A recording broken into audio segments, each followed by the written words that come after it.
Let me ask you something. Can you remember the last interaction with your son or daughter? How was it? In the next 20 minutes, you will receive all the tools you need to become a super parent. My name is Hernan. I'm from Argentina, and I'm glad to be invited to this summit. Parenting is a subject today. It's an important one. Why? Because we spend a lot of time with our kids, and the way we act makes a meaningful impact. As consequences don't appear right away, sometimes we don't realize when our behavior can be harmful. Anyway, kids have an asset. They can bounce back from failures and our mistakes. Only if we change the course of our actions. We have something here to start working on. We need to shift our focus.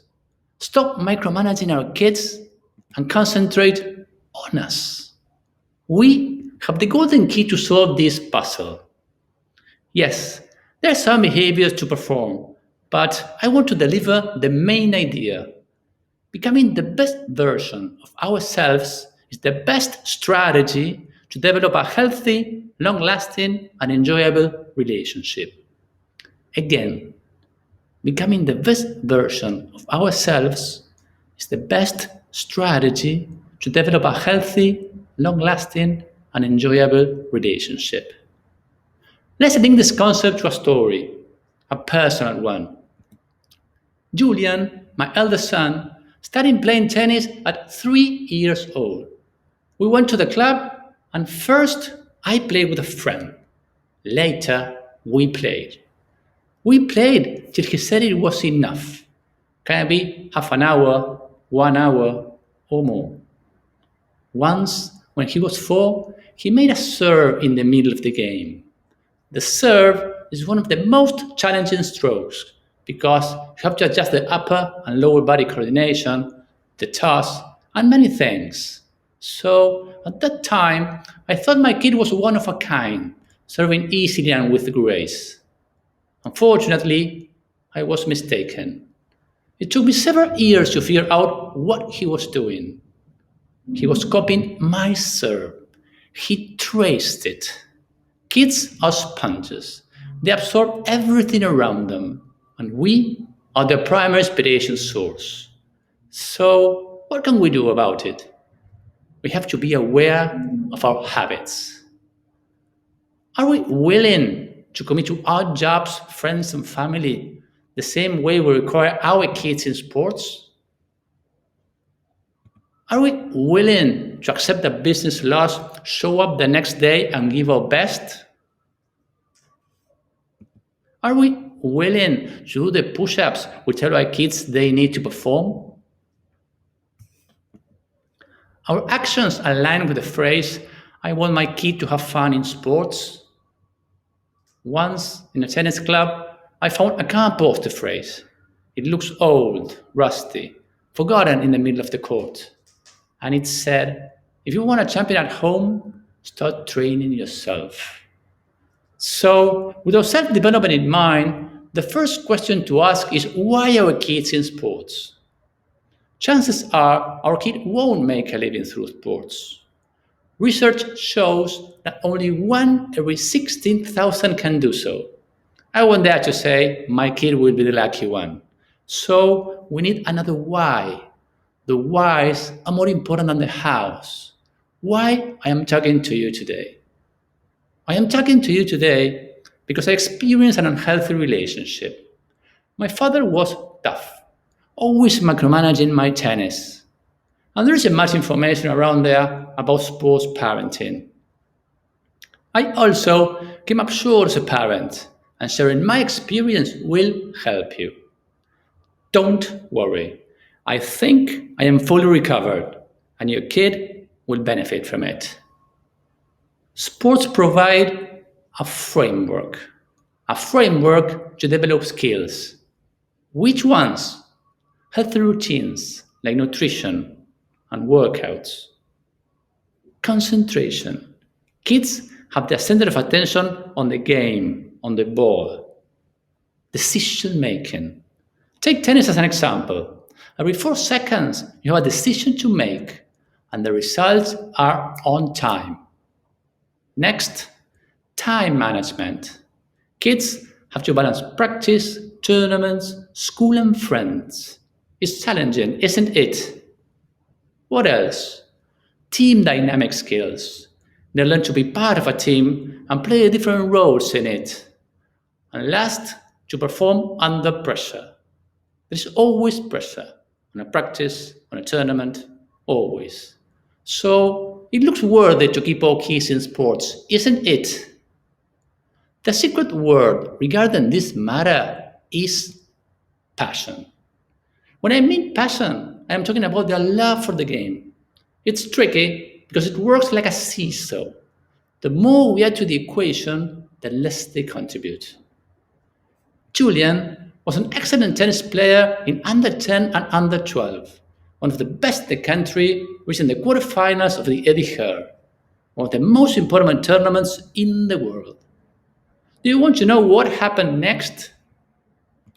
We started getting more involved in his tennis than himself. It wasn't just me and my wife, grandparents were included, and he quit tennis at 15. So, what can we do to avoid temptation? Because every day the attraction is there. In every conversation with him, with other parents, because we love to talk about how good our kid is and they hate us. So, shifting our focus from them to us is the best advice I can come up with. You can get involved in your job, improve your husband or wife relationship, start a new hobby, painting, gardening, playing an instrument. Every activity outside your kids' sports will help. We need to escape the youth sports field of attraction. All these activities means you support your kid from a different perspective, a big picture view. Yes, there are some useful tips that we'll talk about it later, but the first thing to have in mind is to don't overlap your kids' passion. Okay, let's share some tips about practice, tournaments, and post-match. The practice is one of the best environments for our kids. They enjoy the training because of friends, and the stakes aren't as high as in a tournament. We have to understand that it is their space, not ours. It's a place where they improve their game and also they build a relationship with the coach. I know it's a pleasant activity watching our kids during workouts, but we're adding pressure to the system. So avoiding our presence during practice is a good one. Unconsciously, we evaluate him or her, and later we talk about what we perceived.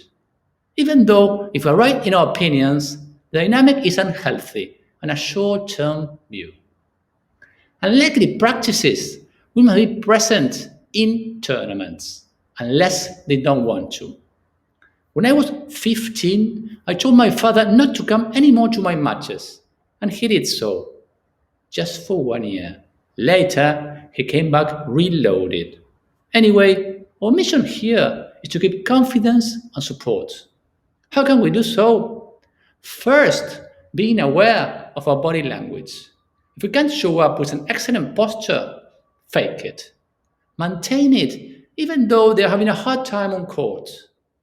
Second, support them, but try not to overact it.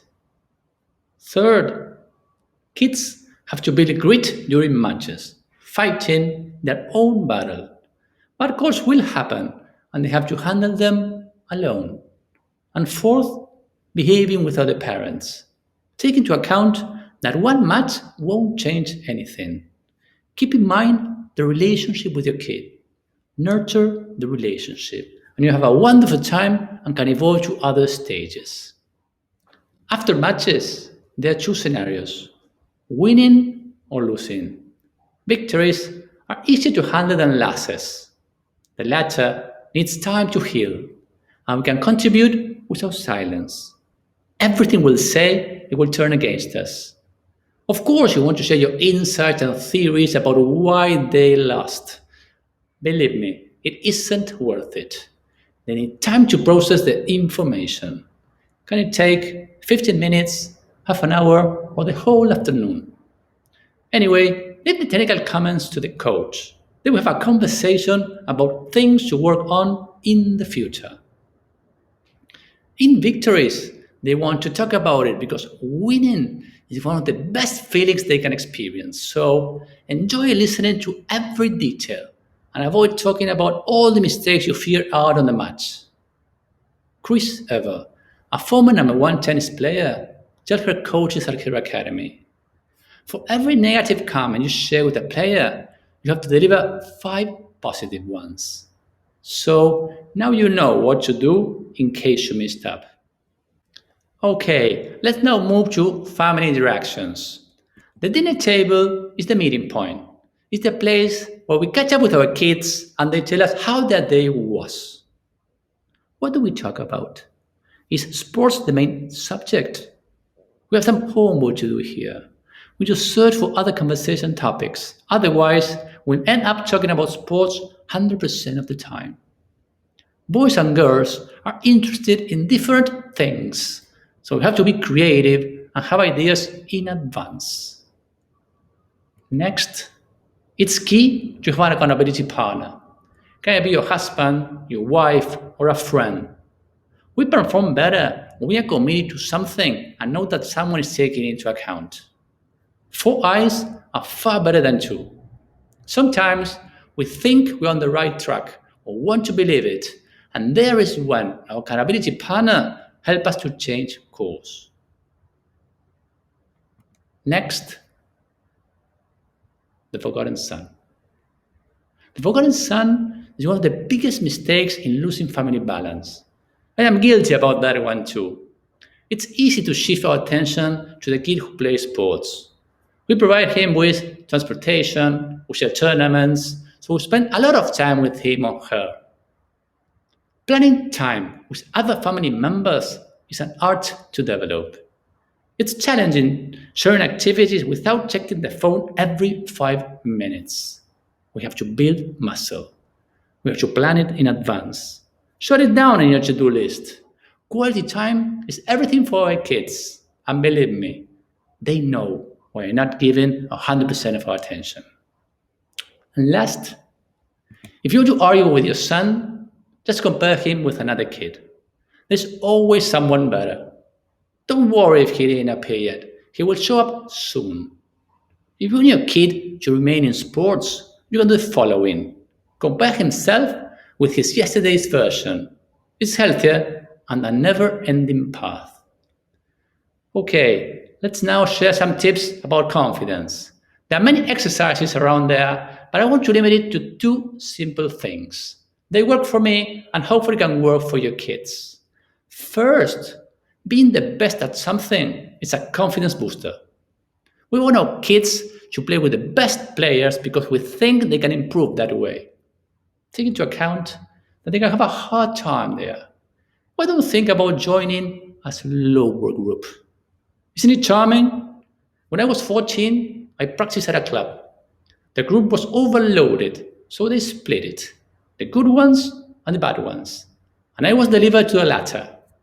The good thing was that I was the best in that group. The coach gave me all his attention and played frequently with me. I work on my craft, and after 6 months, I started beating all the good ones one by one. Second is to outwork other players. During the summer, the clubs slow down activities, so I went 1 month to Nick Bollettieri's and the other month to Tandil's academy. Once back, I played my first tournament and qualified to the nationals. It was a miracle. Believe me, I work a lot. Confidence is an asset to develop, and it's a life changer. Sometimes we watch our kid that look confused, burn out, and we want to help him by adding people to the system. Another coach, a yoga trainer, a psychologist, whatever. The more we push, the less we get. First, we need psychology therapy more than them. And I'm serious about it. Having to deal with expectation, frustration, and having to balance our job, family, and all the other tasks is overwhelming. Second, I already told you Julian quit tennis at 15. After 2 years without hitting a single ball, He said he wanted to pursue a college tennis scholarship. It was a huge announcement on New Year's Eve. Can you imagine how to achieve his goal with no tennis, lack of ranking, having to deal with high school, college exams, and all the recurring process? It was a tough year. But he got his scholarship in a Division One college. Why? Because it was his goal, not his parents' plan. He decided what he wanted and worked hard to achieve it. This brings us back to the passion tip. Kids have to lead the process. Kids have to drive the bus. When we are the drivers, family suffers. To end Julian's story, he graduated last year and we couldn't attend his graduation due to COVID-19. We spent 1 year far from him. But you know something? It was worth it because he experienced many things having to deal with different situations. When kids are in their 20s, interactions slow down. We have to adapt and accept their timing. Sometimes they will require our advice, and there is a big opportunity to give our best and then step back. They have to blend our advice with their thinking and take their own decision. Following up isn't the right call if you want to keep being a source of guidance. Summarizing, all the tools are available, and you can use them right after the summit. You don't need to buy anything to start up with. These are easy things to do, but the trick is they're also easy not to do. Things can go off track quickly. Maybe you are thinking that I mastered the parenting skills. Not even close. I work every day to meet my kids' standards. Do I come up short? Yes, of course, but the good thing is that I am aware of it. Finally, I want to share Uncle Tony's quote. It's the headline of his book. Everything can be trained. You can train your mind, you can train your speed, you can train your technique, you can train everything. So let's shift our minds and train. Train to become the best version of ourselves. Thank you.